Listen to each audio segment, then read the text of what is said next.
မတွေကလည်းတင်ပြရကောင်းပါရဲ့ရှင်အဲ့အတွက်တေချာလိုက်လို့ဖြစ်ပါတယ်။ oriented ကျောင်းကတော့အဆင်ပြေပါရဲ့ရှင်ကျောင်းရတော့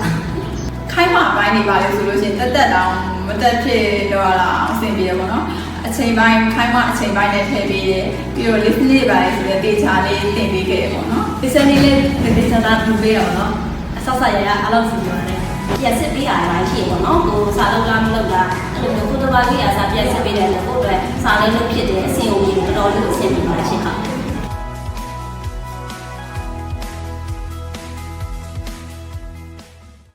ီမှာနာမည်ကတော့တင်စာပြုဖြစ်ပါတယ် Dating Clinic Training နဲ့ Interview အောင်ထားတဲ့ Oriented ကကျောင်းသူတစ်ယောက်ဖြစ်ပါတယ် N5 ကနေ N4 ထိတက်ခဲ့တာပေါ့နော်6လကျော်လောက်ဖြစ်ပြီပေါ့နော်ကြားထဲမှာနားတဲ့လာတွေလည်းရှိသေးတယ်ပေါ့နော် N5 ပြီးသွားတော့ဒီခါနဲ့ဆိုရင်တော့3ကပေါ့နော်3ကမြောက်မှာအောင်ခဲ့ရပါတော့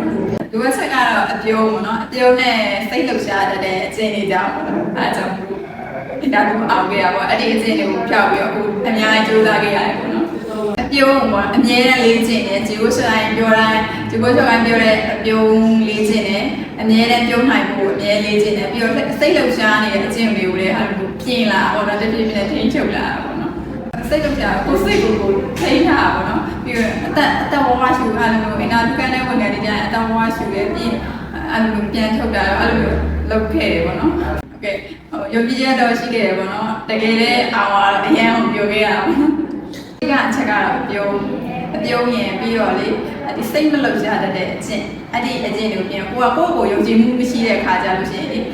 သူမေးတာကိုဖြေနိုင်ပါမလားဆိုတဲ့အတွေးကြီးနဲ့လေကြောက်ပြီးတော့အဲ့လိုမျိုးသူမေးတာတခြားကိုဖြေတာရတခြားအဲ့လိုမျိုးတွေဖြစ်တတ်တယ်ပေါ့နော်အဲ့ဒီအရာတွေကြောင့်လည်းအဲ့လိုကြားခဲ့တာတွေလည်းရှိတယ်ပေါ့YouTube ကတော့အဲ့လိုမျိုး interview ဖြေတာတွေသူများတွေဘယ်လိုဖြေလဲဆိုတာတွေလေ့ကျင့်တယ်ဘယ်လိုအနေထားတွေဘယ်လိုနေလဲဆိုတာလည်းအဲ့လိုမျိုးတွေပေါ့နော်လေ့လာခဲ့တယ်ပေါ့နော်animate ကြည့်ခဲ့တယ်ပေါ့နော် animate ကြည့်တယ်ပြီးတော့အဲ့ဒီညာရေးဖြေတဲ့ interview file လေးတွေလည်းလိုက်ကြည့်ဖြစ်တယ်ပေါ့နော်ဒီကဂျပန်စာပေါ့နော်ဂျပန်စာလည်းဒီတက်ပို့ပြီးတော့အောင်လို့စူးစမ်းလေ့လာနေပေါ့နော်ပြီးတော့ကျမရေးပေါ့နော်ကျမရေးရဲ့ website ကမှာပေါ့နော်ရှိခဲ့တယ်ပထမတစ်ခါတော့ဘာမှမဖြစ်ခဲ့ဘူးဒုတိယတစ်ခါကျတော့လေကိုပေါ့နော်လိုအပ်ချက်တွေအများကြီးရှိခဲ့တော့စိတ်သက်တွေတော်တော်ကြခဲ့တယ်ပေါ့နော်ဒါပေမဲ့ကိုကအရန်သွားခြင်းတဲ့နိုင်ငံအရန်သွားခြင်းတဲ့ညီမချက်တွေရှိခဲ့တော့အများကြီးကြိုးစားပြင်ပေးရတယ်ပေါ့နော်ကိုရဲ့လိုအပ်ချက်တွေပေါ့